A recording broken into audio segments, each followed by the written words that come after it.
Welcome back to the Deep Dive. We give you the insights you need fast.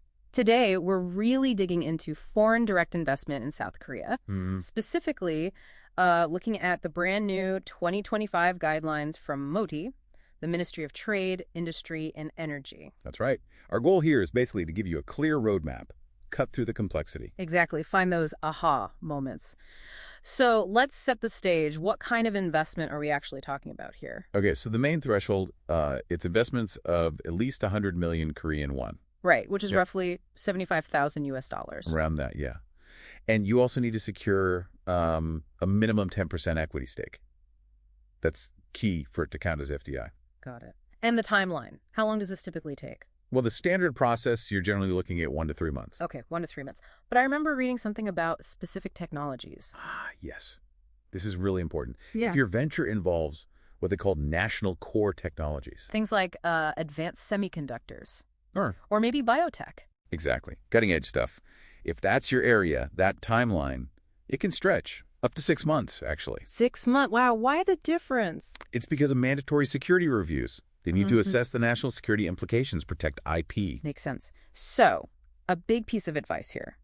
Definitely get local legal counsel, especially, if you're not fluent in Korean. It just smooths everything out. Good advice. Okay, let's walk through it. Step 1. Step 1 is the foreign investment notification. Think of it as your formal declaration of intent. Your official hello to the government. Precisely. And it's essential. This is what gets your investment classified as FDI, makes you eligible for incentives like tax abatements. And for those core tech sectors, is there something extra here? Yes, that's where a pre-investment screening might come in. Again, checking for national security issues before you invest. Okay. Now, what about the 2025 updates? Are they changing this step? They are refining it. For one, there are expedited protocols now for what they deem low-risk ventures. Digital approvals are getting better, faster. That sounds efficient. It is. But there's a flip side. They've also formalized the possibility of ex officio screenings. Meaning? Meaning the government can initiate a security review on their own, unannounced, if new concerns pop up. So it's faster for some, but potentially more scrutiny for others. Right. So even with digital speed, correctly identifying if you're low risk or core tech is vital from the start. Miscategorize, and you could face delays or those surprise checks later. Exactly. Get it right up front. Okay, notification done. What's next? Getting the money in. Yep, steps 2 and 3. Step 2 is fund remittance. Once your notification is in, you send the funds.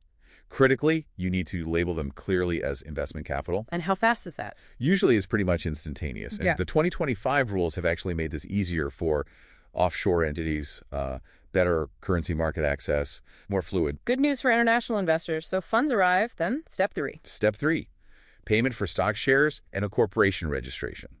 So you pay for your equity, you register your company legally, make it official. Is this expensive? Any ballpark costs? Well, for context, let's take that 100 million won investment example, maybe setting up in Seoul. You'd be looking at roughly 1.7 million won, about 1,275 US dollars for things like registration tax fees. Okay, manageable. And the 2025 updates here? Big focus on streamlining for high-tech FDI. Think AI, biotech, less paperwork, potentially saving weeks. Right. Plus, MOTI is now encouraging informal chats beforehand about national core technology compliance. Helps you avoid problems. Proactive consultations. Nice. Okay, onward. Steps 4, 5, and 6. Step 4 sounds simple. It is. Transfer of funds to corporate account. Just moving the money from that initial holding account to your company's official bank account. Costs are tiny. No real changes in 2025 here. Straightforward. Then step 5. This sounds important. Very. Business registration and tax ID issuance. This gets you the actual license to operate and your tax number. You need this to, well, do business. And the timing on this? Surprisingly quick, usually just 1 to 3 days. And the 2025 tweak here is smart. They've linked it more tightly with the initial FDI notification, cuts down bureaucracy, speeds up approval. Faster ops, always good. Which brings us to the final step, step 6. Registration as a foreign invested company. This is the final confirmation. It officially grants you all the FDI perks, subsidies, tax relief, the works. And the 2025 changes. They've automated some incentive links, like for high tech, those 75% grants can be processed more smoothly.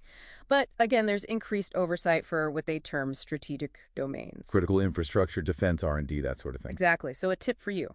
Consider doing a voluntary security screening yourself. It can preempt those government-initiated ones, makes things more predictable. Good strategy. Okay, let's wrap this deep dive up. We've mapped out the FDI path in South Korea. Seems pretty structured. It is. And remember those extra costs, maybe 5 to 10 million, one on top of your main investment for various fees.